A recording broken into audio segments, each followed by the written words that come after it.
Hey, welcome. Today, we're going to break down 5 really simple but super powerful principles to help you finally get a handle on your personal finances. You ready to get started? Let's dive in. So does this sound familiar? You get your paycheck, you spend a little bit here, a little bit there, and then poof, you check your account and you're just left wondering, where did it all go? It feels like your money just vanishes into thin air. If that's you, trust me, you are not alone. It's actually a super common feeling. But here is the great news. You absolutely do not have to be some kind of financial genius to get control of your money. We're going to walk through 5 straightforward principles that will help you take back the driver's seat and actually start making your money work for you. All right, principle number 1 is all about budgeting. And the main idea here is to give every single dollar you have a specific job.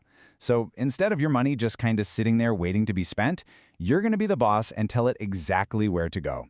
And the tool we're going to use to do that is the 50-30-20 rule. You might have heard of it. It's a really simple but incredibly effective way to slice up your income into 3 basic categories: what you need, what you want, and what you save. So, how does it work? Well, just imagine your income is this whole pie right here. You're just going to cut it into 3 pieces. The biggest slice, a full 50%, that goes to your needs. We're talking about the absolute must-haves, right? Housing, food, getting to work. The next slice, 30%, that's for your wants, the fun stuff. And that final, super important 20% slice, that's for your savings. That's the money you're setting aside for your future self. So how do you figure out what goes where?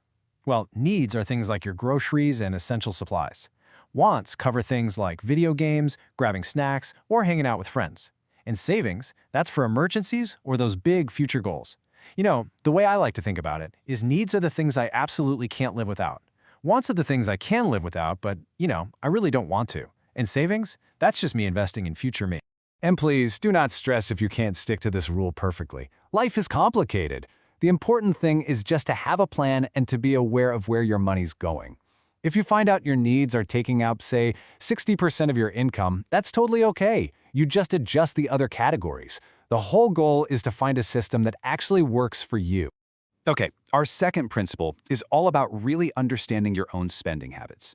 Think about it like this. If you wanted to get healthier, you'd probably start paying attention to what you're eating, right? Well, it's the exact same idea with your money. You can't make smart choices if you have no idea where it's all going. And the good news is, tracking your spending is easier than it's ever been. You could use an app, a simple spreadsheet, or, hey, even just a good old-fashioned notebook. The important thing is just to find a system you'll actually stick with. Log everything, put it in a category, and then just take a quick look at it at the end of the week. And once you start doing this, you'll probably be shocked at what you find out. It's a real light bulb moment for a lot of people. You see exactly where every dollar is going, and you can immediately spot places where you could cut back a little.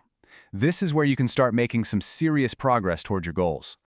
Our third principle is all about setting goals. Now I know, it can sound a little cheesy, but trust me on this one, it really, really works. When I first tried saving money, I didn't have any specific goals. And guess what? It was a total failure. I was constantly dipping into my savings. It wasn't until I started setting specific goals that I was genuinely excited about that things actually started to change. So, what kind of goals are we talking about? Well, it's a great idea to have a mix of both short-term and long-term goals. Short-term goals are the things you want to do in the next year or so, maybe saving for a new phone or a ticket to a concert. Long-term goals are the bigger things, like saving up for school, a car, or just building up a solid emergency fund so you're not stressed out.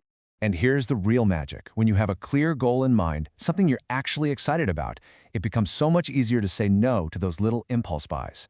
That random thing you see online just doesn't seem as important anymore because you know that every dollar you don't spend is one step closer to what you really want. So, what are you waiting for? Start thinking big. So having goals is fantastic, but how do you actually reach them? Well, that brings us to our next couple of principles, which are all about building good habits. Because if we can make good financial choices the easy, automatic thing to do, we're pretty much guaranteed to succeed. The first habit is a game changer. Pay yourself first.